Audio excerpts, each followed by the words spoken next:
ne smije, samo ja mogu ući. No. Vidi. Plava, čekaj. Šta da viknem? Čekaj. Ništa.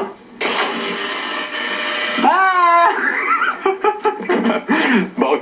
Dobro večer. Večer. Da se snježim. Drago mi je. Moj frizer. Super.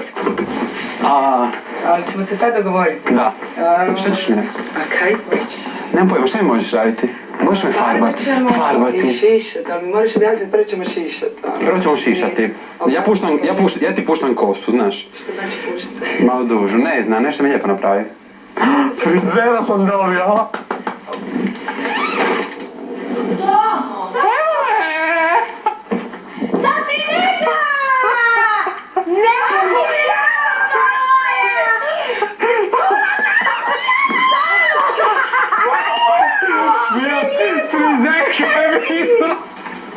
Frizerka ti je bila? I poplaka. Ali šta ti je rekla? Kako ti? Čekaj, Tanja, reci, Tomo, šta si desilo? Šta si desilo? Ona je bila ženska ili? Lijepa, ajme, simpatična. Ajme, lijepo